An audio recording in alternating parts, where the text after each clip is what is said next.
ஸ்ரீமதே ராமானுஜாய நமஹா. ஸ்ரீமத் வரவர முனையே நமஹா. ஸ்ரீமத் லோகாரிய மகாகுரவே நமஹா. இன்னைக்கு ஸ்ரீ நரசிம்ம ஜெயந்தி. நரசிம்ம ஜெயந்திங்கிறதுனாலே நரசிம்மனுடைய அனுபவத்தை கொஞ்சம் நாமும் கிடைக்க பெறலாம் இல்லையா? நரசிம்மன் அப்படின்னு சொன்ன உடனே நமக்கெல்லாம் என்ன ஞாபகத்துக்கு வரும்? அப்படியே ஆக்ரோஷமான ஒரு சிங்கம், நரங்கலந்த சிங்கம். தலை மட்டும் சிங்கத்தோட உருவத்துல இருக்கு. ஆக்ரோஷமா அந்த பிடரி மயிரெல்லாம் தெரிக்க, வாய பொழந்துண்டு கூரிய நகத்தால ஹிரண்ய கசிப்புவ அப்படியே பிளந்து இருக்கிற அந்த திருக்கோலம், அது நிறைய பேருக்கு கண்ணுக்கு வரும் இல்லையா?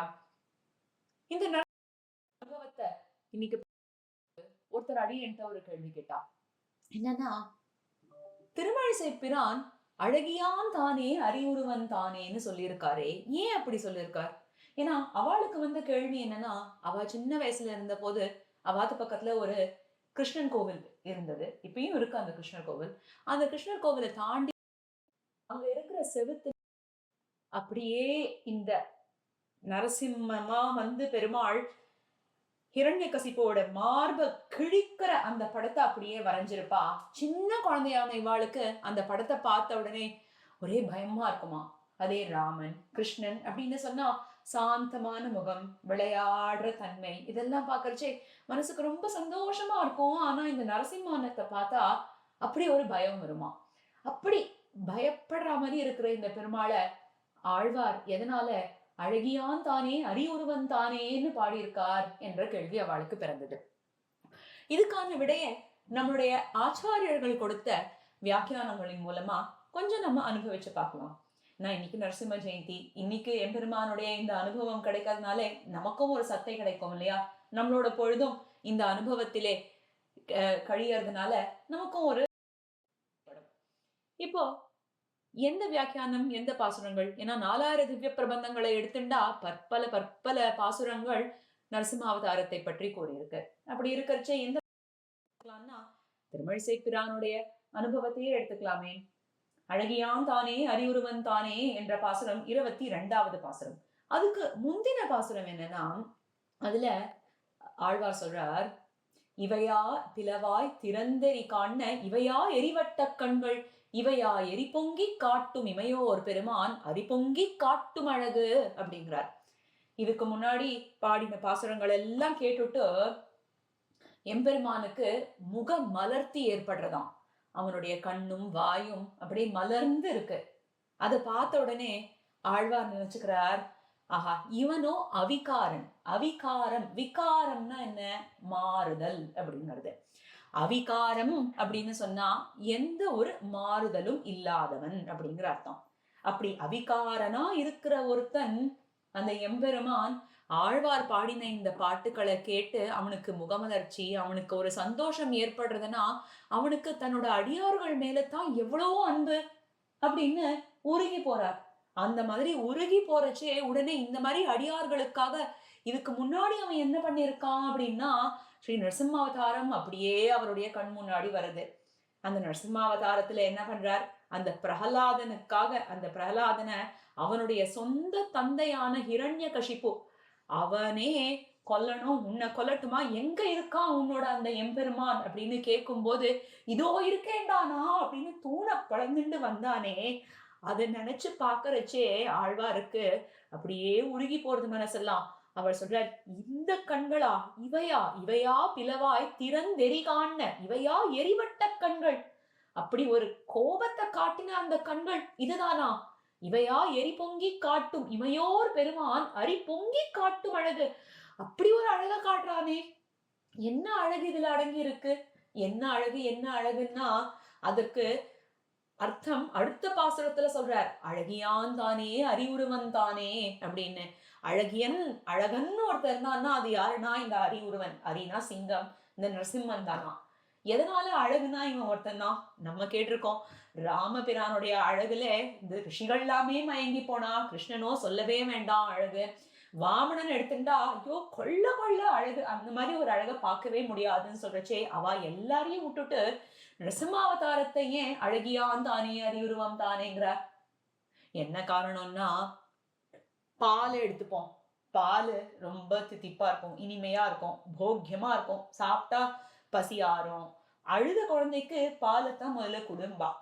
அந்த மாதிரிதான் நம்ம எல்லாம் அழற குழந்தையா இருந்தா நமக்கு பாலா இருக்கிறவன் அந்த எம்பெருமான் தான். ராமனா, கண்ணனா, வாமனனா, அவனை சொல்லலாம். ஆக அது பிடிக்கும், பால் பிடிக்கும்.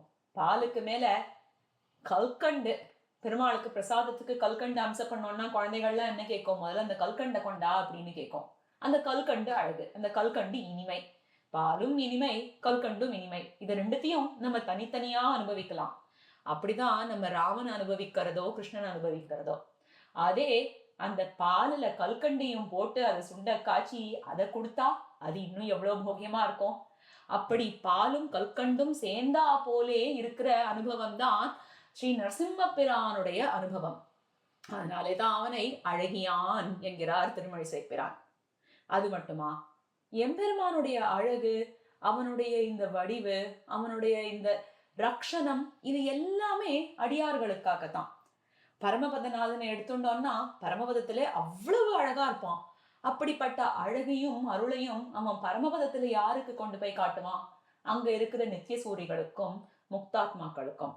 அவளுக்கு அங்க அருள் தேவையா?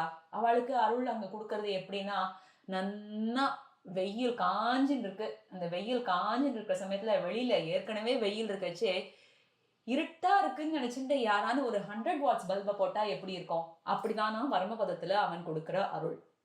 அதையே அதையே எடுத்துட்டு வந்து அந்த நன்னா இருட்டா இருக்கிற ஒரு அறையில அந்த பல்ப போட்டா அப்ப அது எவ்வளவு பிரயோஜனமானதா இருக்கும். அதே போலத்தான் அவனுடைய அருளானது இந்த பூமியிலே தான் நன்றாக பிரகாசிக்கும். இப்படி அருளை அவன் எல்லா அவதாரத்திலையும் தான் காட்டுறான். ஆனா நரசிம்மாவதாரத்துல என்ன பண்றான்? ஒரே சமயத்துல சீற்றத்தோடு அருள் பெற்றவன் அடிக்கள்னு ஆழ்வார் பாடுற மாதிரி சீற்றத்தோடே அருள். ஒரே சமயத்துல சீற்றம் யார் மேல? ஹிரண்யகசிப்பு மேல.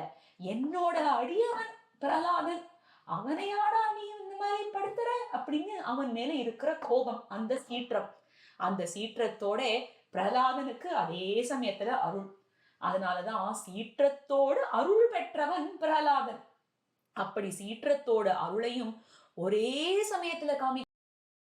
அது இந்த ஸ்ரீ எப்படின்னா, ஒரு சிங்கம், ஒரு பெண் சிங்கத்தை எடுத்துட்டோம்னா என்ன பண்ணும்? ஒரே சமயத்துல தன்னோட குட்டிக்கு பாலை கொடுத்துண்டு அதே சமயத்துல வேட்டையும் ஆடும். அப்படிப்பட்டவன் எம்பெருமான். அப்படிப்பட்ட சீற்றத்தோட அருளை அவன் கொடுத்து இப்படி நரமும் சிங்கமும் கலந்த உருவத்திலே பாலோட கற்கண்டும் சேர்த்து வந்ததுனாலே அவன் அழகியான் ஆகிறான். அவன் அவாகி, அநாதரகா. ஒருத்தர்கிட்டயும் அவனுக்கு பார்ஷியாலிட்டிங்கிறதே கிடையாது. யார்கிட்டயும் முகம் கொடுத்து பேசணுங்கிற அவசியமும் அவனுக்கு கிடையாது. அப்படி இருக்கிறவன். ஆனா அதுக்கு அவனையே விதிச்சுட்ட எக்ஸப்ஷன் என்னன்னா, தன்னுடைய அடியார். அடியார்கள் மேலே அவனுக்கு கண்டிப்பா பார்ஷியாலிட்டி உண்டு.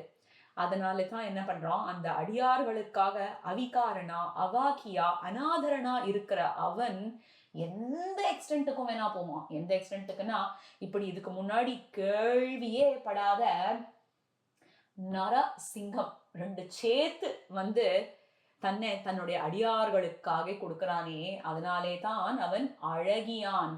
அழகியான் தானே அறிவுருவன் தானே பழகியான் தாளே பணிவின் குழவியாய் தானேழ் உலகுக்கும் தன்மைக்கும் தன்மயனே மீனாய் உயிரளிக்கும் வித்து என்கிறார் திருமழிசை பிரான். அப்படிப்பட்ட நரசிம்மனை நாமும் இன்று அனுபவித்து அவனை நம் நினைவிலே கொண்டு அவன் திருவடிகளை பற்றி நம்முடைய பொழுதை கழிப்போமாக. ஸ்ரீமதே ராமானுஜாய நமக. ஆழ்வார் எம்பெருமானார் ஜீயர் திருவடிகளே சரணம்.